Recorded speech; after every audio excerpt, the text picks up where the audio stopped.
Allez, c'est parti pour Perrine Lafont pour sa demi-finale. Face à l'américaine Jelinkov. Elle est sur la piste rouge. Perrine Lafont, attention, elle s'est balancée, c'est terminé. Ah, c'est déjà terminé pour Perrine Lafont. C'est terminé pour il faut continuer. Il faut continuer parce que l'américaine est tombée également. Il faut continuer. Quel scénario complètement dingue. Oh là là, mais qu'est-ce qui s'est passé? Mais ça va être compliqué. Faut qu'on voie ça. Hein. Elle l'a pas vu, elle l'a pas entendu. Elle l'a pas entendu et on a Perrine qui n'a pas skié du coup sur plusieurs portes où il n'y aura pas de notes, où elle va du coup prendre des grosses pénalités. Regardez. On va voir. Est-ce qu'elle passe la porte? Elle est passée à côté. Elle est passée à côté, c'est terminé. C'est sûr que c'est terminé pour Perrine Lafont. Elle est passée à côté de la porte. On l'avait pas vu tout de suite sur l'instant. Ici. Alors que si elle reste sur la piste. Elle restait sur la piste. Elle en passe deux, elle en passe trois. C'est terminé. Le score va être officialisé. Voilà, 35-0 DNF. Il n'y avait pas de surprise à compter du moment où elle avait été passée du mauvais côté de la porte. Dommage pour Perrine Lafont. Pas de médaille d'or, pas de médaille d'argent, c'est sûr, mais elle ira jouer la médaille de bronze. Et Perrine Lafont qui peut aller chercher une deuxième médaille sur ces Jeux Olympiques. Est-ce que l'américaine s'est remise de sa chute il y a quelques instants? Ça va se jouer en 30 secondes maintenant. Et ça sera maintenant. C'est parti. C'est irrespirable. Voilà, deux gros sauts pour les deux skieuses. Attention à la réception chez la Française. Voilà, on a Perrine qui remet son ski. Il se met en action bien face à la pente. Voilà, là, elle prend l'avantage. C'est bien ce que fait Perrine Lafont. Ouais, ça rattrape. J'ai l'impression que ça remonte pour Elisa Blemlet. Elle est toujours devant. Ouais, c'est magnifique, un très beau bac. Attention au 10 spin de l'américaine. Elle a fait ce qu'elle savait faire. Il y aura plus d'une seconde. Il y aura juste moins d'une seconde. Mais l'impression visuelle plus le temps laisse quand même un bon espoir de médaille. Mais on va attendre les notes des juges maintenant. Ouais, ça a vraiment été un super run des deux skieuses. Médaille ou pas? Elle est quatrième. Elle est Qu'est-ce que ça donne pour les points? 18-17. C'est l'américaine qui fait la différence avec les pinceaux. Bon, il va quand même falloir commenter la finale. Ouais, on s'y attendait pas et ça va être vraiment une super grande finale. On a deux skieuses qui vont être monstrueuses et on en attend pas moins d'elles. Est-ce que Jelinkov va aller chercher sa première médaille d'or olympique? Exactement. Jelinkov, elle a jamais été médaillée d'or. Voilà. Et c'est parti avec Anthony Jaccara dans la bleue et Jelinkov dans la rouge. Ouais, deux très beaux sauts. On a l'impression qu'elle décale un petit peu Jaccara sur la ligne de saut. On voit qu'elle est rapide, elle remonte. Pas l'impression qu'il y ait de faute des deux côtés. Ouais, mais sur l'américaine qui est première grosse faute. Ouais, qui est partie à la faute ici. Voilà, un très beau bac. Ça sent un peu sur la réception, mais elle prend les pinceaux, les pointants. Franchement, j'ai l'impression que sur les virages, l'américaine, il y a quand même quelques fautes entre les deux sauts. Jaccara Anthony. Magnifique. La revanche sur le single. Une belle récompense sur tout ça. Il va falloir patiner à son meilleur niveau pour ces deux garçons. Gros départ de Laurent Dubreuil, la belle mise en action. Regardez ce start avec un dixième d'avance pour le Canadien. Il est bien parti le Canadien. À l'expérience, est-ce qu'il va être capable de maintenir cette vitesse, 59 km/h? Allez, ce virage il est décisif, il faut mettre du rythme, il faut sortir en avant. Ça revient pour Cooper McLeod, mais le gros finish pour Laurent Dubreuil, 34-46, c'est ce qu'il va allumer du verrouille. Oui. Pour 2 dixièmes et le record olympique déjà pour Laurent Dubreuil. Magnifique. Jordan Stolz, Yening debout dans ce 500 mètres olympique. L'Américain qui a surgi. Allez, 400 mètres à parcourir. Ils sont derrière pour l'instant tous les deux. Mais c'est normal, ce sont leur spécialité, c'est le 1000 mètres.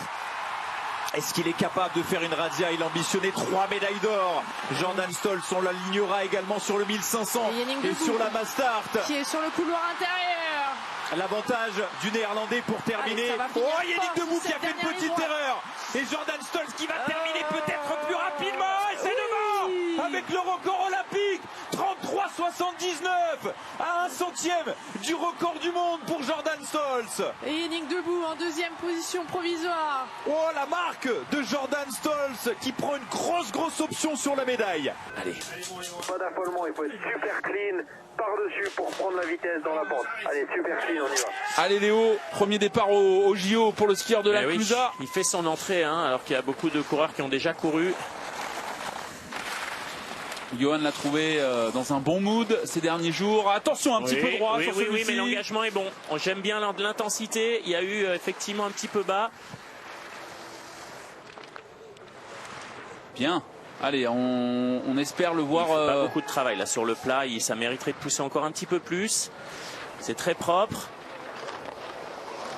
Allez, tout de suite cette banane pied droit là pour rentrer. Qu'est-ce qu'il faut faire pour jouer dans la catégorie de Breton dans cette portion? Ils prennent tous entre 6 dixièmes et 1 seconde à cet endroit-là. Ouais, il faut, là c'est sûr que la première et la deuxième place elle est inaccessible, mais d'aller se placer pour le podium, c'est le but aujourd'hui. On voit qu'il s'emploie, mais dans les conditions du moment. L'intensité est vraiment bonne. Il peut pas faire beaucoup plus. La transition plutôt bien gérée pour Léon Ogno. Et il respecte les consignes, il est très propre, il vient vraiment bien à l'équilibre avant. Franchement, je trouve que la manche est plutôt bonne pour Léo. Si ça peut rester dans ces écarts-là à 1,60, il sera vraiment dans le coup pour le podium. Allez, bien terminé. À 1,60, il serait 4e. Allez, jusqu'au bout, il est en forme. Là, c'est bien, ça finit bien. Allez, 5e. C'est jouable. C'est bien. C'est jouable. 3 dixièmes du podium. C'est pas perdu. Autour du Brésilien, Lucas Pinheiro, marqué l'histoire, marqué la Stelvio, marqué Bormio. Il s'élance avec 1 seconde d'avance, Gauthier. Avec le cœur, avec l'instinct, comme il l'a dit, entre les deux manches. Le sapin veut devenir grand. C'est parti pour Lucas Pinheiro, Breton. Allez, on veut une samba dans l'air d'arrivée. Une première petite erreur sur le pied droit. Ça, c'est un petit rappel à l'ordre. Attention, encore le deuxième aussi. Ouf, va falloir se remobiliser. Là, il y a eu 2 portes difficiles pour le Brésilien.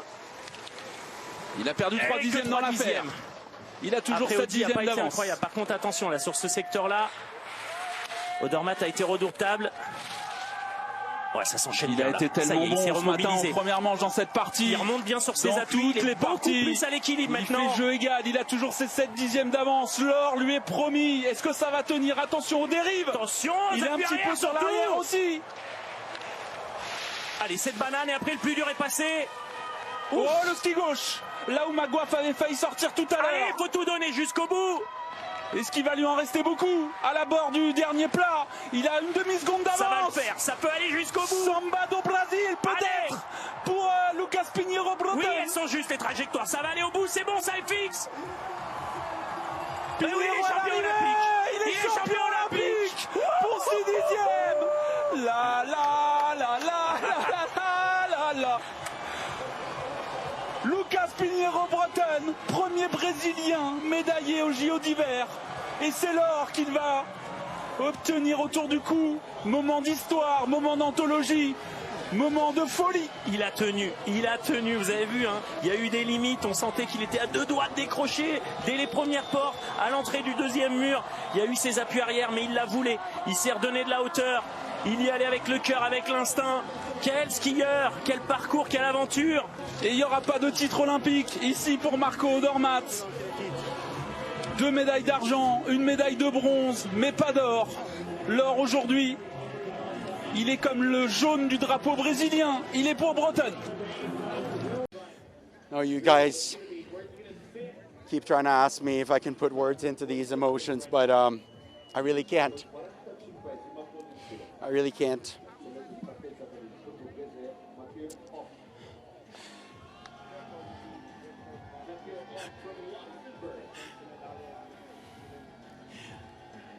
This road has really been long. And it's been a rather unconventional one. But it's been my one. It has been a road that's been paved by following my intuition and daring to be who I am. And it is the only thing that is important to me. Whether I would have been first, second, third, fourth today, if I would have skied with my heart, it would have been my definition of success. But I knew, and I've dreamed about this for so long, that if I follow my heart to the greatest extent, I can finish off on top. And that's why I'm an Olympic champion today. Lou Jean Monod qui est maintenant sur le pas de tir à regarder l'avance, 11 secondes 5 d'avance par rapport à Anastasia Kuzmina. Elle peut se permettre ce que Quentin a fait hier, c'est-à-dire de prendre le temps de soigner chaque balle, des intervalles relativement longs. C'est pas à l'attaque, la première balle partie en 16 secondes, c'est pas à l'attaque. Mais elle va tellement vite en ski. L'important c'est de faire tomber les cibles. Exactement, elle a le droit de se permettre ça. On est en train de revivre la même chose qu'hier là avec pour l'instant une première boucle parfaitement maîtrisée. Tir couché inclus pour Lou Jean Monod. Là voilà la première référence. Lou Jean Monod sur le debout à son tour. Allez. Challengé par Anna Hüberg. Elle le sait qu'à 10, il n'y a pas grand monde qui viendra la chercher. Elle peut se permettre de soigner les balles comme elle le fait là, c'est parfait. Allez Lou.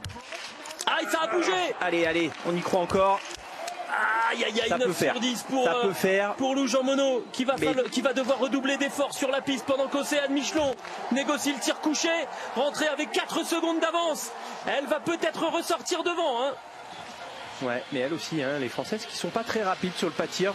Il y a une consigne qui doit être de passer les couchers, de passer les tirs. En fait, elles ont vraiment du très bon matériel. On le dit depuis le début de ces JO. On peut s'attendre à ce que des filles à 10 sur 10 qui skient plutôt bien puissent s'infiltrer, se mettre devant, exactement. Et notamment Maren Kierkeide, c'est possible pour la Norvégienne. Ouais, le plein. Et la voici, Lou Jean Monod sur la piste. Et toujours ce symétrique qui monte jusqu'en haut avec un angle de ski très fermé. Elle vient se repositionner devant pour vraiment placer tout son poids de corps sur ses bâtons.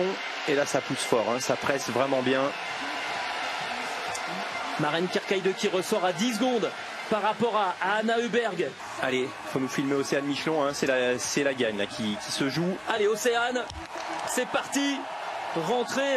Allez, c'est un titre de championne olympique, ça, elle n'a pas besoin de forcer le truc, il faut juste, entre guillemets, juste mettre les balles, mais sur ce rythme là c'est parfait. 4 secondes de retard pour Océane Michelon. C'est bon. Le 10 sur 10. Mais c'est un titre. Il va falloir être solide. Je crois que c'est un titre, ça. Ah ok, vous le donnez jouer tout de suite, vous. Ah bon, hier j'avais donné une médaille d'argent et puis de bronze et à la fin on n'en a pas eu. Et je suis pas le mec le plus fiable du monde, mais ça ressemble vraiment à un titre. Alors on va voir avec combien elle ressort. 17 secondes d'avance par rapport à Lou Jean Monod à la sortie du debout. Lou Jean Monod qui termine à fond les ballons pour la Française. 36 secondes 4 d'avance par rapport à Franziska Preuss.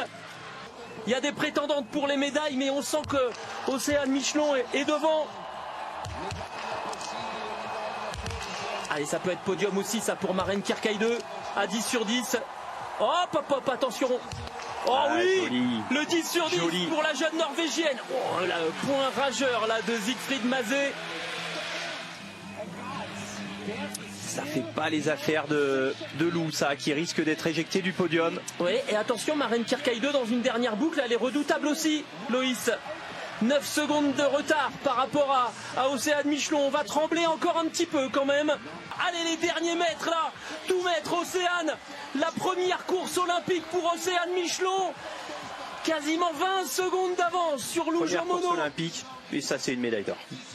Alors Maren Kierkeide, il reste plus qu'une seconde de retard. Elle va aller la chercher. Au dernier temps intermédiaire, 500 mètres à faire et 1 seconde 1 à reprendre pour Maren Kierkeide.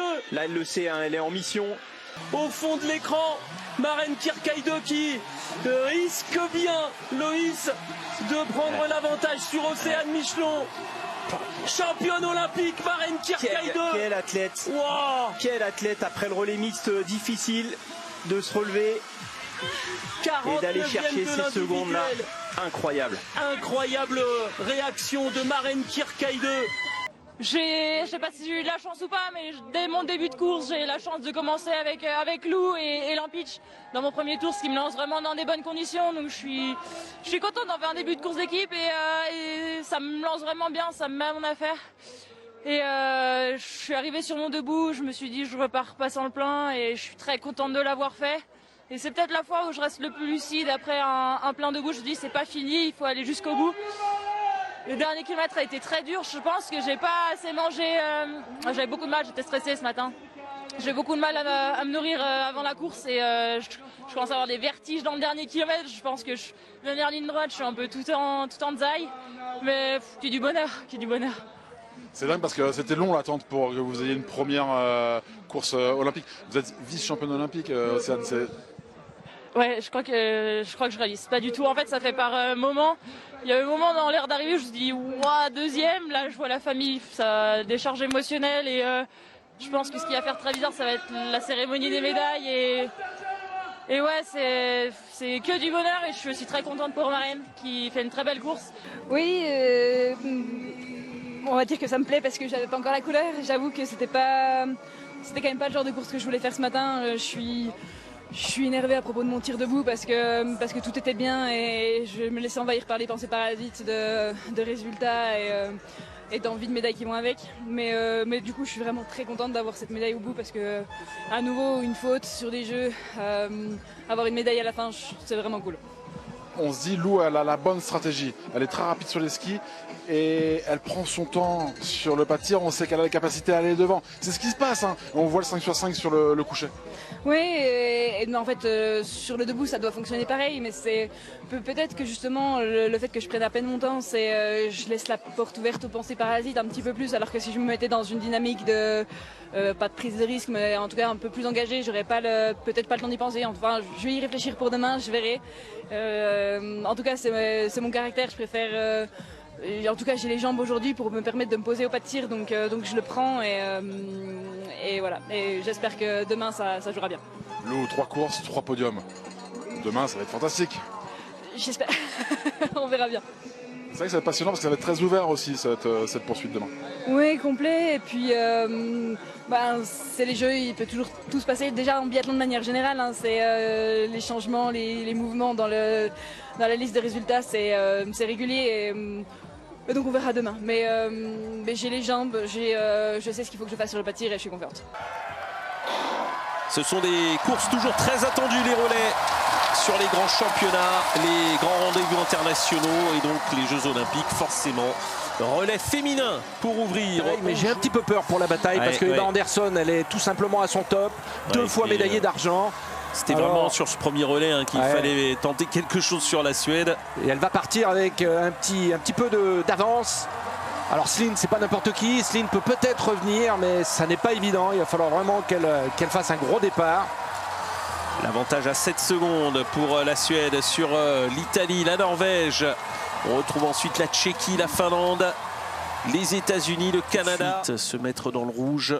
Ouais, mais regardez l'italienne là, c'est le rythme là maintenant est vraiment élevé. On arrive. Voilà, une chute pour Eva Andersson. Eva Andersson. Alors là, en montée sur le virage, que s'est-il passé? A-t-elle pris le ski? Ça peut revenir pour une place dans les 5. Et peut-être même toujours le podium là, c'est encore très fortement envisageable. Ouais, attention. Aïe, aïe, aïe. Oh là là, Eva Andersson, c'est terrible. Eva Andersson, ce n'est pas du tout sa journée. Et la Suède va peut-être tout perdre aujourd'hui. Oui. Elle a plus de fixation. Incroyable. Elle a cassé la fixation dans cette descente. Elle a voulu faire.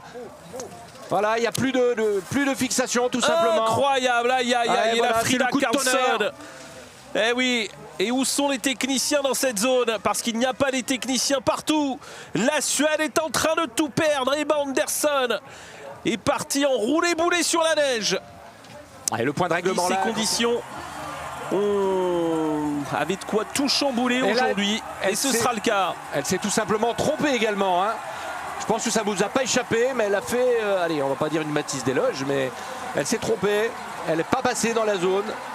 La Norvégienne n'est pas passée dans la zone de relais. Il fallait passer à l'extérieur et passer le relais.